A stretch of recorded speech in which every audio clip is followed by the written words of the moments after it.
Sahabat Rema yang dikasihi Tuhan, hari ini Sabtu 5 Oktober 2024. Renungan diambil dari Injil Lukas bab 10 ayat 17 sampai 34 dengan tema Iman Sumber Kebahagiaan yang Abadi. Sahabat Rema yang dikasihi Tuhan, ada begitu banyak alasan yang membuat kita bisa bergembira, berbahagia.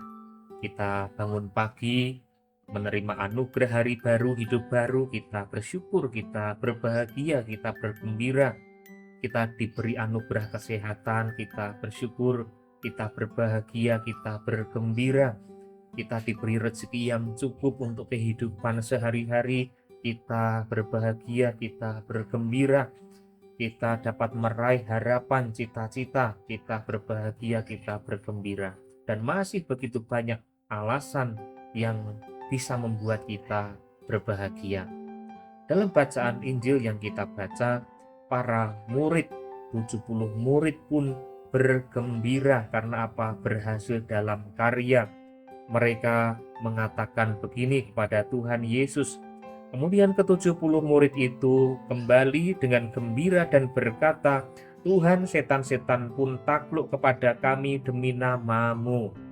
Jadi para murid berhasil dalam karya, mereka dapat mengusir setan-setan dan mereka bergembira, mereka bahagia. Nah, tetapi Tuhan Yesus mengajak kita semua untuk melihat lebih jauh. Ya, apa sebetulnya sumber kebahagiaan yang kekal? Apakah kesehatan itu menjadi sumber kebahagiaan yang abadi, yang kekal? Tentu tidak. Ya, kita pasti berbahagia, kita bergembira karena sehat, tetapi sekali lagi kita tidak akan sehat selama-lamanya. Nah, maka kesehatan tidak bisa menjadi sumber kebahagiaan yang abadi. Tentu kita bersyukur diberi usia yang panjang, tetapi apakah usia yang panjang dapat menjadi sumber kebahagiaan yang abadi? Tentu tidak, karena suatu saat kita harus mau untuk dipanggil Tuhan, harus mau untuk mati. Nah, apakah pekerjaan juga menjadi sumber kebahagiaan yang abadi? Tentu tidak. Ya, itu memang sumber kita bahagia, tetapi bukan kebahagiaan atau kegembiraan yang abadi karena suatu saat kita tidak akan bisa bekerja lagi. Nah, lalu apa sumber kebahagiaan kita yang abadi? Dalam bacaan Injil bagian terakhir, Tuhan Yesus mengatakan begini, "Sebab aku berkata kepadamu, banyak nabi dan raja dahulu ingin melihat apa yang kamu lihat tetapi tidak melihatnya, dan ingin mendengar apa yang kamu dengar tetapi mereka tidak mendengarnya." Apa yang dilihat oleh para murid? Apa yang didengar oleh para murid? Yang dilihat oleh para murid, yang didengar oleh para murid, yaitu Tuhan Yesus.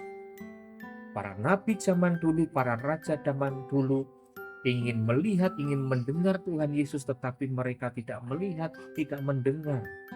Sedangkan para murid bukan hanya melihat, bukan hanya mendengar, tapi tinggal bersama-sama dengan Tuhan Yesus, dilibatkan dalam karya-karya Tuhan Yesus. Maka mereka bergembira. Inilah alasan. Alasan yang abadi, sukacita yang abadi, yaitu Tuhan Yesus.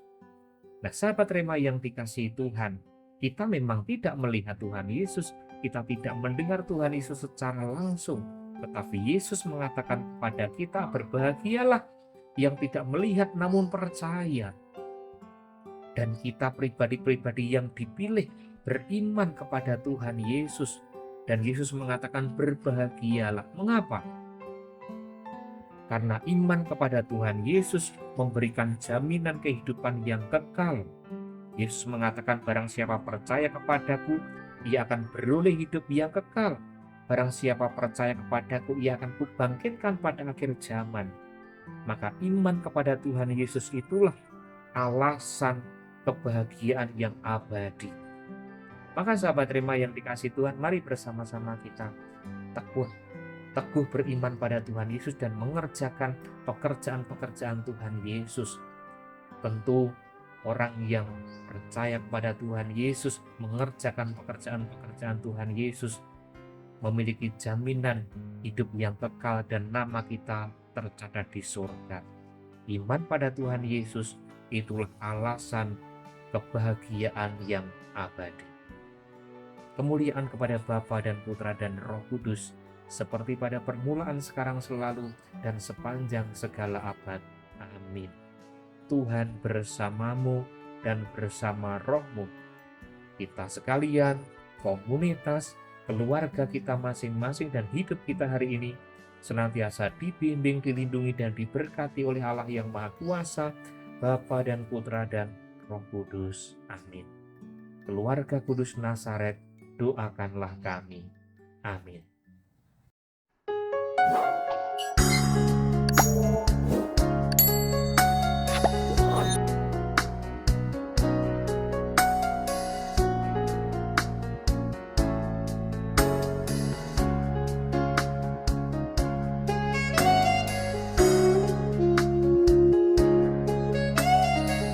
Sahabat Rema, sampai jumpa dalam program berikutnya.